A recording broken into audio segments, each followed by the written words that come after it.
1. Mengabulkan pengaduan pengadu untuk seluruhnya. Sangat banyak sifat kebinatangan yang terdapat dalam diri manusia. Sifat seperti mementingkan diri sendiri, sifat sombong, sifat yang menganggap bahwa hanya dirinya dan golongannya lah yang selalu benar. Kan dari dulu sudah ku bilang, akhlak dan etika yang utama. Kan dari dulu sudah ku bilang, tapi gak ada yang percaya. Sekarang baru ketahuan betapa bedanya sang panutan. Halo Bapak Presiden Jokowi, Ketua KPU dipecat oleh DKPP atas dasar katanya melakukan paksaan hubungan intim dengan si pengadu, si wanita yang dari Belanda. Pertanyaannya, sebelum Bapak Jokowi menandatangani Kepres, mohon dicek temuan fakta persidangan. Benar nggak, ini pertanyaannya bukan tuduhan, benar nggak si pengadu itu pernah ngechat, pernah WA Ketua KPU meminta agar diperiksa apakah Ketua KPU itu mengidap penyakit kelamin tertentu yang hanya ada di Asia? Baik sahabat sekalian, baru-baru ini kita menyaksikan di berbagai media sosial maupun di layar kaca, DKPP memutuskan bahwa Ketua KPU bersalah melakukan tindakan asusila, oleh karena itu memutuskan untuk memecat Ketua KPU Hasyim Asyari dari jabatannya. Tentu ini adalah sebuah keputusan besar di mana situasi Indonesia saat ini lagi mempersiapkan diri untuk menyongsong pilkada serentak. Tentu banyak orang boleh berspekulasi bahwa ini ada kaitannya dengan urusan politik. Namun tidak sedikit netizen juga yang penasaran bagaimana kronologi pertemuan antara Hasyim Asyari dan seorang wanita yang berinisial CAT tersebut. Oleh karena itu, dalam video ini kami akan mereaksi beberapa buah video yang paling tidak bisa memberikan gambaran terkait dengan kronologi pertemuan Hasyim Asyari dan seorang wanita yang berinisial CAT tersebut. Namun sebelum kita masuk ke videonya, seperti biasa kepada para sahabat yang belum sempat memberikan dukungan untuk channel ini, mohon dukungannya dengan menekan tombol subscribe dan membunyikan tanda loncengnya. Baik, kita langsung saja ke videonya. Pemirsa, awal perkenalan Hasyim Asyari dengan CAT terjadi pada saat BIMTEK PPLN di Bali, yaitu tepatnya di akhir Juli 2023 atau pada tanggal 31 Juli 2023. Kemudian di bulan Agustus 2023, tepatnya di tanggal 6, Hasyim kemudian mengirimkan informasi kepada CAT terkait rencana kunjungan ke luar negeri. Kemudian 3 hari kemudian, 9 dan di tanggal 12 Agustus 2023, Hasyim juga mengirimkan pesan ke CAT untuk mengajak jalan berdua di Sela BIMTEK di Belanda. CAT kemudian membalas pesan dan meminta Hasyim membawakan barangnya yang tertinggal di Jakarta. 2 bulan kemudian, di bulan Oktober, tepatnya sekitar 2 hingga 7 Oktober 2023, Hasyim kemudian menggelar BIMTEK di Amsterdam, Belanda. Dan di tanggal 3 Oktober 2023, Hasyim meminta CAT datang ke hotelnya dan meminta untuk berhubungan badan. Pada saat itu CAT sempat menolak, tapi kemudian Hasyim memaksa disertai janji akan menikahi CAT. Di tanggal 7 Oktober 2023, Hasyim sempat pulang ke Jakarta, namun kemudian 2 hari kemudian di 9 Oktober 2023, Hasyim kemudian mengirim pesan kepada CAT.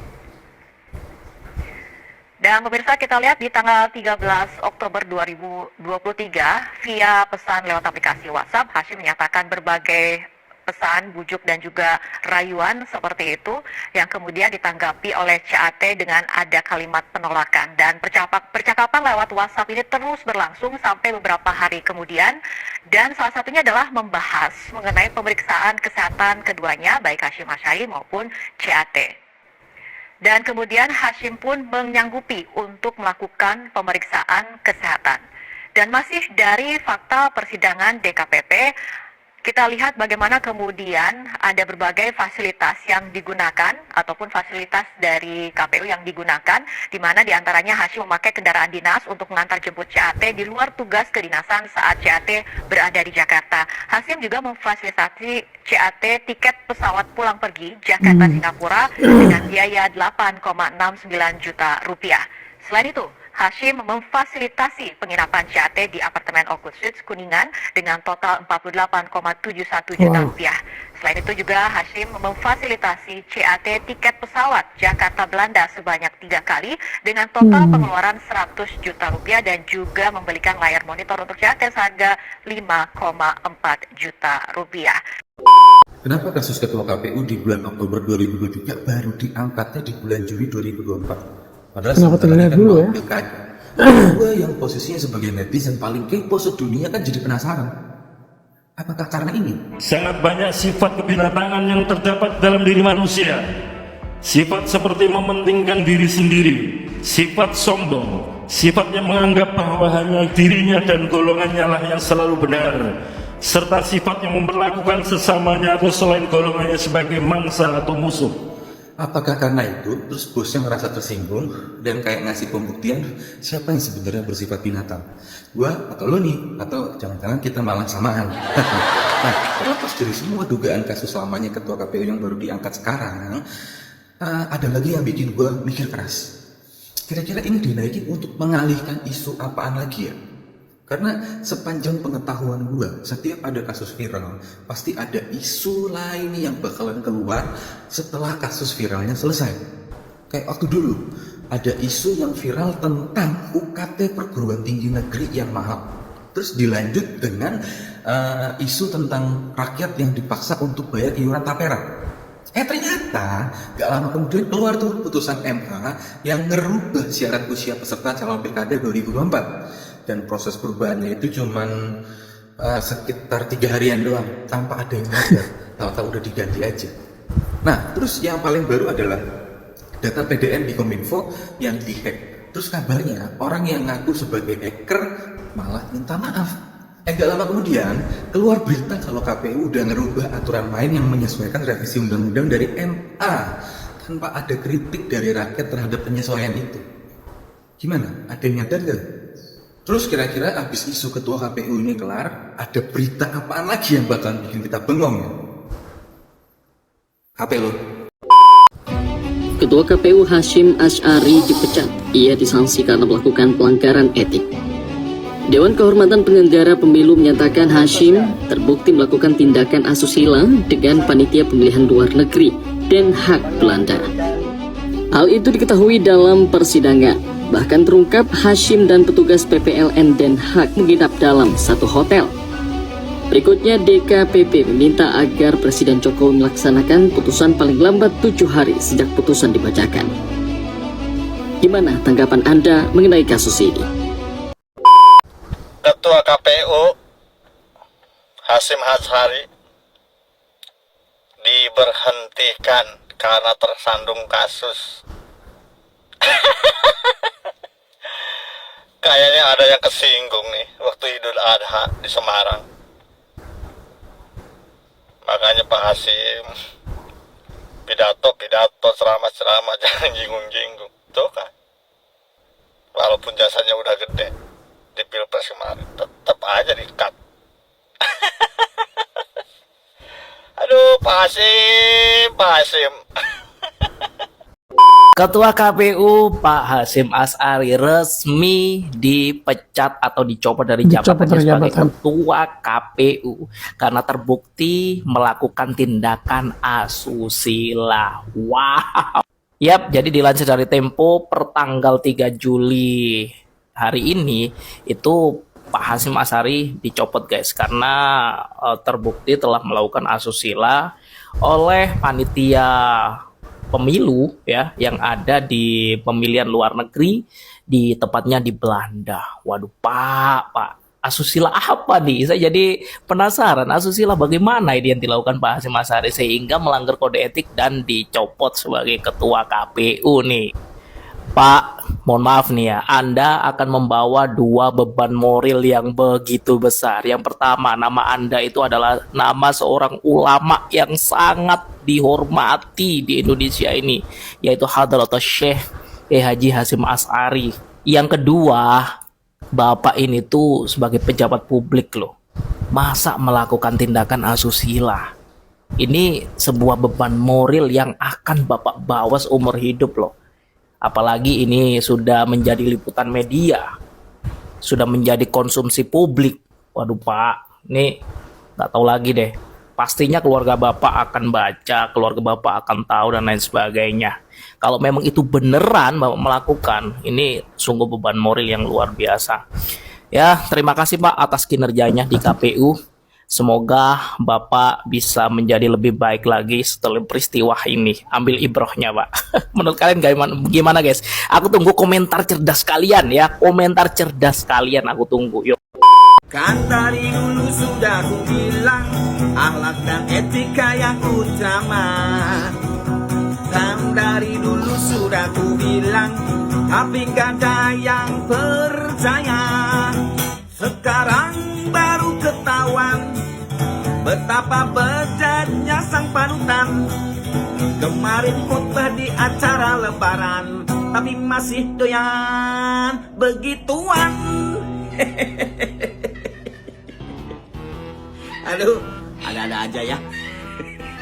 Gua kira tuh pakai peci, ya kan, pakai kopiah, alim gitu loh. Ternyata alim-alim ngebujuk anak buahnya untuk begituan. Di Belanda lagi, mungkin mikirnya ya kalau dilakuin di Pecenongan bakal banyak media yang datang. Di Belanda jauh ini, Mungkin nggak akan ada yang tahu. pulang-pulang korbannya lapor. Kesian tuh anak orang loh, gile-gile. Di sini saya datang dari Belanda untuk menghadiri langsung persidangan ini karena saya sendiri ingin mengikuti melihat bagaimana keadilan di Indonesia ditegakkan. Dan sekarang adalah buktinya di mana semua keadilan itu ditegakkan oleh DKPP. Dan juga saya ingin memberikan inspirasi kepada semua korban kasus apapun itu untuk dapat berani terutamanya perempuan untuk mengajukan atau memperjuangkan keadilan.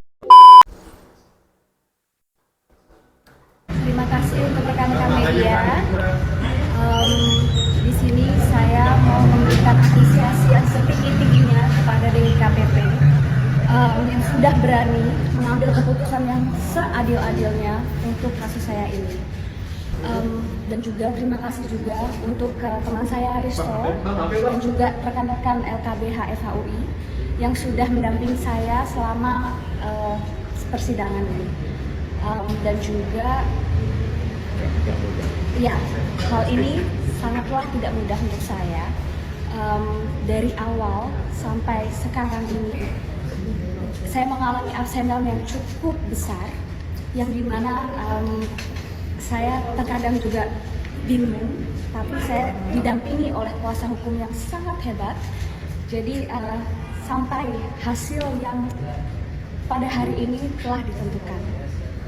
Ya. Facing sendiri, kenapa facing? Oh ya, di sini saya datang dari Belanda untuk menghadiri langsung persidangan ini karena saya sendiri ingin melihat bagaimana keadilan di Indonesia ditegakkan. Dan sekarang adalah buktinya di mana semua keadilan itu ditegakkan oleh DKPP. Dan juga saya ingin memberikan inspirasi kepada semua korban kasus apapun itu untuk dapat berani terutamanya perempuan untuk mengajukan atau memperjuangkan keadilan. Terima kasih semuanya. Skandal terbaru,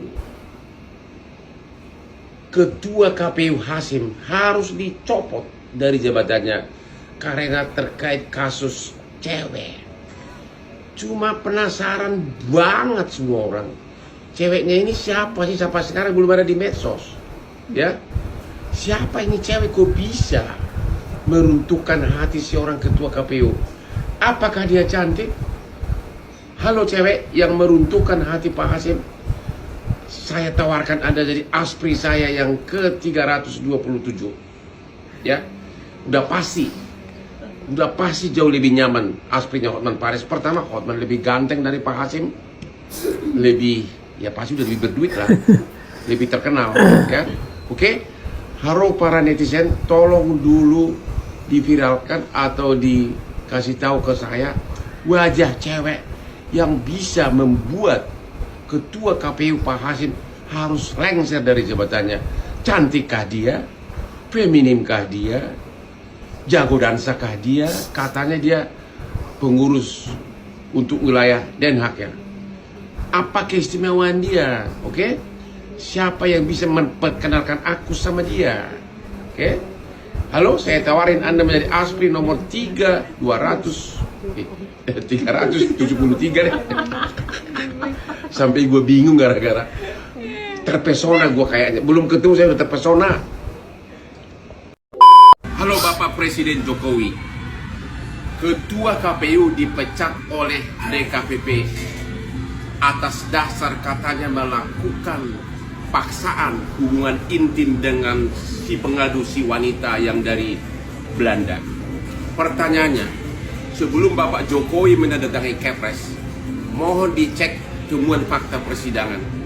Benar nggak, ini pertanyaannya bukan tuduhan, benar nggak si pengadu itu pernah ngechat, pernah WA Ketua KPU meminta agar diperiksa apakah Ketua KPU itu mengidap penyakit kelamin tertentu yang hanya ada di Asia? Kalau ada chat dari seorang wanita seperti itu kepada seorang laki, pertanyaan, apakah itu hubungan intim dipaksakan atau mau sama mau?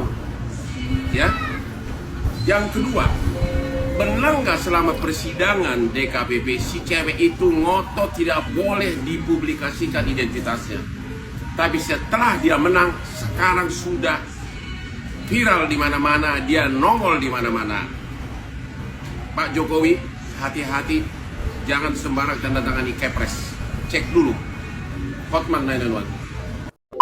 Ternyata segini harta kekayaan Ketua KPU Hasyim Asy'ari yang diberhentikan karena gunakan jabatan hingga janjikan apartemen untuk dekati wanita. Ketua KPU Hasyim Asy'ari disebut menjanjikan memberi apartemen hingga biaya hidup ke korban dalam kasus asusila yang dilakukannya. Lantas, berapa besaran gaji dan kekayaan selama menjabat sebagai Ketua Komisi Pemilihan Umum? Fakta tersebut terungkap dalam sidang pembacaan putusan dugaan pelanggaran kode etik penyelenggaraan pemilu perkara nomor 90/PKS/PKPP/5 Romawi/2024 oleh Dewan Kehormatan Penyelenggara Pemilu di kantor DKPP Jakarta Pusat pada hari Rabu 3 Juli 2024. Dalam pokok aduan, teradu Hasyim diadilkan mengutamakan kepentingan pribadi dan memberikan perlakuan khusus kepada pengadu atau korban yang bekerja sebagai anggota PPLN di salah satu negara Eropa. Selain itu, teradu juga diduga telah menggunakan relasi kuasa untuk mendekati dan menjalin hubungan dengan pengadu. Meski demikian, teradu membantah semua dalil pengadu tersebut karena bersifat subjektif dan mengada-ada. DKPP pun mengungkapkan dalam 2 sidang pemeriksaan terungkap sejumlah fakta bahwa teradu menjalin komunikasi intens kepada pengadu yang membahas persoalan di luar kedinasan sejak pertama kali bertemu. Lalu teradu juga beberapa kali membayar tiket pesawat dan menyewakan apartemen untuk pengadu. Bahkan teradu juga sempat mengajak pengadu untuk berhubungan badan. Tak hanya itu, teradu juga berjanji menikahi pengadu. Usai diminta oleh pengadu, teradu membuat pernyataan akan memberikan apartemen hingga membiayai kebutuhan sebanyak 30 juta rupiah per bulannya. DKPP pun menilai perlakuan teradu kepada pengadu di luar kewajaran relasi kerja antara atasan dan bawahan, melainkan seperti sepasang kekasih. Adapun besaran gaji pejabat KPU tertuang dalam Peraturan Presiden Republik Indonesia Nomor 11 Tahun 2016 tentang kedudukan keuangan ketua dan anggota Komisi Pemilihan Umum, Komisi Pemilihan Umum Provinsi, dan Komisi Pemilihan Umum Kabupaten Kota. Pada pasal 3 ayat 1 disebutkan bahwa ketua dan anggota KPU diberikan uang kehormatan. Sementara itu pada pasal 4 ayat 1 disebutkan bahwa besaran uang kehormatan untuk Ketua KPU Pusat ditetapkan sebesar 41,11 juta rupiah per bulan dan 39,98 juta rupiah per bulan untuk anggota KPU Pusat. Mengutip pengumuman laporan harta kekayaan penyelenggara negara pada 2023, Hasyim diketahui total harta dan kekayaan yang dimiliki tercatat 9,59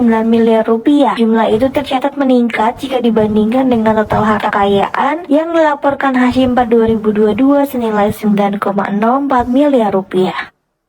Menurut kamu gimana Sobat Jabarin? Ketua KPU Hasyim Asyari dipecat gara-gara berbuat asusila sama anggota panitia pemilihan luar negeri. Namanya Neng Cindra Aditi. Gile, yang model begini bisa dapat modelan Cindra, hitungannya jackpot lah. Nah, Cindranya dapat ngkongkong begini, masuknya rungkat parah sih. Kalau dari beritanya sih ya, Pak Hasyim ini nyoba berkali-kali ngajak Cindra jalan pas di sela-sela BIMTEK di Den Haag pas di Belanda. Tapi Cindranya nolak terus. Mungkin karena lihat Pak Hasyim mukanya kayak ubi. Dan sering juga Pak Hasyim ini ngajak meeting Cindra di kamar hotelnya pas di Amsterdam. Berkali-kali diajakin bersetubuh, tapi Cindranya nggak setuju. Nggak nyerah dong, Pak Hasyim maksa terus karena lato-latonya udah getar parah. Akhirnya Pak Hasyim pakai iming-iming buaya darat level 1. Apa itu? Janji bakal nikahin. Dan di tanggal 3 Oktober 2023 itu terjadilah gempuran rudal di Hotel Amsterdam. Suara ledakannya apa kedengeran ke kamar sebelah. Karena janji gak kunjung ditepatin, pas disamperin pun Pak Hasyim bilangnya belum bisa nyanggupin janjinya sekarang.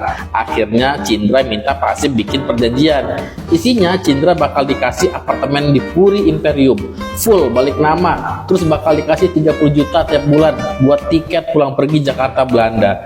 Dan dijanjiin bakal dinikahin. Kalau nggak dinikahin hukumannya kudu bayar 4 miliar. Perjanjian itu ditulis tangan lengkap pakai matres 10.000. Beh, jos dong. Tapi janji tinggallah janji, nggak kunjung ada bukti. Akhirnya nih aki-aki dilaporin Cindra ke DKPP. Akhirnya disidang dan dipecat dari jabatan Ketua KPU. Makanya Pak, hati-hati kalau punya ani-ani. Kalau maunya nggak diturutin, doi tinggal keluar-keluar pelecehan, abis itu ambiar dah karir lu, plus malunya se-Indonesia Raya. Ketua KPU dipecat. Hasyim Asyari diberhentikan dari jabatannya sebagai Ketua KPU terkait kasus tindakan asusila pada Rabu kemarin 3 Juli 2024. Tindakan pelanggaran kode etik yang dilakukan Hasyim, yaitu mendekati, merayu, sampai melakukan perbuatan asusila terhadap pengadu berinisial CAT. Kita sebut Cat sama Hash aja ya, biar gampang. Dan Cat ini adalah seorang anggota panitia pemilihan luar negeri yang bertugas di Den Haag, Belanda. Hal itu bermula dari adanya pelaksanaan bimbingan teknis di Den Haag, Belanda pada tanggal 2-7 Oktober 2023. Berdasarkan pengakuan Cat pada 3 Oktober 2023, malam hari dirinya dihubungi Hash untuk datang ke kamar hotelnya. Cat kemudian datang ke kamar hotel Hash dan berbincang-bincang di ruang tamu kamar. Dalam perbincangan tersebut, Hash merayu dan membujuk Cat untuk melakukan hubungan badan. Pada awalnya Cat terus menolak, namun Hash tetap memaksa dan akhirnya hubungan badan itu terjadi. Pasca kejadian, Cat datang ke Indonesia dengan maksud menagih kepastian Hash untuk menikahinya. Karena Hash tidak dapat memenuhi hal itu, sebagai solusi, akhirnya dibuat surat pernyataan antara Hash dan Cat yang ditulis tangan dan ditandatangani di atas materai. Dalam surat pernyataan yang dibuat Hash, ada 5 poin yang isinya, bisa kamu pause dulu. Selain 5 poin tersebut, Cat meminta Hash menambahkan klausal yang mengatur konsekuensi apabila janji-janji itu tidak ditepati. Klausal tambahan itu mewajibkan Hash memperbaiki tindakan yang belum dipenuhi dan membayar denda 4 miliar rupiah yang dibayarkan dengan cara mengangsur dalam jangka waktu 4 tahun. Selanjutnya, DKPP menjatuhkan sanksi pemberhentian tetap terhadap Hash karena melanggar kode etik penyelenggara pemilu. Pertama, saya salut sama ketegasan DKPP karena menyalahgunakan jabatan dan kekuasaan ini emang udah seharusnya ditindak. Apalagi UUC ya, ujung-ujungnya cabul gitu. Sangat merendahkan institusi. Kedua, ini juga bisa jadi sebuah pembelajaran buat semua yang merasa dirinya laki-laki. Kalau janji ya ditepati. Buat yang perempuan ya jangan gampang kemakan janji. Tapi di luar kasus ini, ada 3 hal yang bikin saya penasaran. Pertama, ini misal ya. Misal ada skenario yang terjadi di multiverse lain, di mana Hush menepati janji. Akhirnya dia nikah tuh sama Cat. Nah, dengan mereka nikah, otomatis dua-duanya melanggar peraturan KPPU. Karena di poin B itu tertulis, anggota KPU, KPU Provinsi, KPU Kabupaten atau Kota, dilarang melakukan pernikahan dengan sesama penyelenggara pemilu selama masa jabatan. Pertanyaannya adalah, apakah kejadian ini tetap akan menjadi kasus yang ditindak tegas? Kedua, misal si Cat ini bukan pejabat, cuma rakyat biasa lah. Kira-kira dapat keadilan yang sama nggak ya? Terakhir yang paling bikin penasaran, November besok kan pilkada ya, kayak pas banget momennya gitu. Apakah ini pertanda untuk masyarakat harus mulai berpikir? Atau pertanda kalau pada akhirnya kebusukan nggak akan selamanya bisa disimpan? Menurutmu gimana? DKPP telah membacakan putusan. Waduh, Ketua KPU melakukan pelecehan dan juga kekerasan seksual sebenarnya, bukan hanya pelecehan. Coba dipikir gimana ya, bingung ya. Tapi deket banget sih orang-orang yang sangat mudah melakukan pelanggaran pada konstitusi, juga akan mungkin aja akan mudah melakukan pelanggaran pada yang lainnya. Tapi ini udah nggak bisa dimaafin lagi. Coba bayangin ya, gimana nih kita mau meminta pertanggungjawaban ini, ngeri banget. Bayangin hanya untuk sebuah ini jadi back to back gitu teman-teman. Dia melakukan pelanggaran kepada konstitusi, dia juga melakukan pelanggaran kepada komitmen gitu ya. Kayaknya sih kalau kita pakai bahasanya asusila terlalu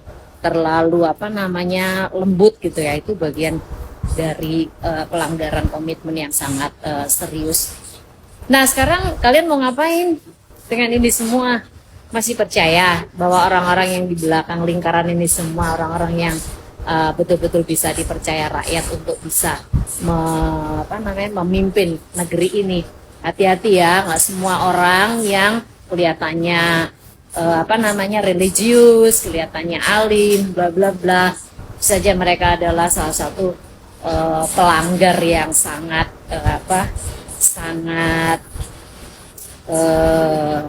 aku mau bilang ya, lihai gitu ya. Jadi dengan memanfaatkan muka yang kelihatan innocent ya. Jangan percaya dengan tampilan. Kita tetap kritis sebagai rakyat Indonesia dan pastikan bahwa pilkada kita ke depan betul-betul digawangin oleh orang-orang yang trusted, orang-orang yang betul-betul bisa beramanah kepada rakyat. Ketua KPU janji nikahi korban asusilanya dan kasih 4 miliar. Ketua KPU Hasyim Asyari dipecat oleh DKPP setelah terbukti melakukan tindak asusila terhadap anggota PPLN Den Haag. Dalam sidang DKPP, terbongkar janji Hasyim soal akan menikahi korban dan memberikan uang sebesar 4 miliar. Awalnya, Hasyim mendesak korban untuk pergi bersama saat kunjungan kerja di Eropa dan memaksa korban untuk berhubungan badan pada Oktober 2023. Setelah itu, pada Januari 2024, Hasyim membuat janji tertulis kepada korban. Hasyim menjanjikan akan mengurus balik nama apartemen menjadi atas nama korban, memberikan keperluan korban selama kunjungan di Indonesia, termasuk tiket pesawat Belanda Jakarta sejumlah 30 juta setiap bulan, hingga perlindungan nama baik dan mental korban. 1. Mengabulkan pengaduan pengadu untuk seluruhnya. 2. Menjatuhkan sanksi pemberhentian tetap kepada Tradu Hasyim Asyari selaku Ketua merangkap anggota Komisi Pemilihan Umum terhitung sejak putusan ini dibacakan. 3. Presiden Republik Indonesia untuk melaksanakan putusan ini paling lama 7 hari sejak putusan ini dibacakan. Dan 4. Memerintahkan Badan Pengawas Pemilihan Umum untuk mengawasi pelaksanaan putusan ini. Sangat banyak sifat kebinatangan yang terdapat dalam diri manusia. sifat seperti mementingkan diri sendiri, sifat sombong, sifat yang menganggap bahwa hanya dirinya dan golongannya lah yang selalu benar, serta sifat yang memperlakukan sesamanya atau selain golongannya sebagai mangsa atau musuh. Sifat kebinatangan yang selalu curiga, menyebarkan informasi yang tidak benar, fitnah, rakus, tamak, dan ambisi yang tidak terkendalikan, tidak mau melihat kenyataan hidup, tidak mempan diberi nasihat, tidak mampu mendengar teguran, dan lain-lain, merupakan sifat-sifat yang... Baik sobat sekalian, itulah beberapa buah video yang coba kami reaksi pada kesempatan kali ini terkait dengan keputusan DKPP yang memecat Ketua KPU, di mana Ketua KPU disinyalir ya dan terbukti melakukan tindakan asusila terhadap salah satu penyelenggara pemilu luar negeri yang berinisial CAT. Dan seperti kita saksikan tadi, ada spekulasi bahwa ya keputusan DKPP ini perlu direview kembali oleh Presiden sebelum menandatangani Kepres. Itu yang diminta oleh Hotman Paris, karena menurut kacamata seorang pengacara ini bahwa ya hubungan antara Hasyim Asyari dan CAT itu bisa jadi adalah hubungan suka sama suka, bukan adanya pemaksaan. Kurang lebih seperti itu, dan semuanya akan kembali kepada Pak Presiden untuk ya memutuskan atau menindaklanjuti keputusan DKPP dengan menandatangani Kepres pemecatan Ketua KPU. Dan saat ini memang seperti kita ketahui sudah ada PLT Ketua KPU. Baik sahabat sekalian, setelah menyaksikan video-video tadi, barangkali ada yang mau berkomentar, silakan tulis komentar sebanyak-banyaknya. Dan sekali lagi kepada sahabat yang mungkin belum sempat memberikan dukungan channel ini, mohon dukungannya dengan menekan tombol subscribe dan membunyikan tanda loncengnya. Sekian dan terima kasih, dan sampai berjumpa kembali di video-video kami selanjutnya.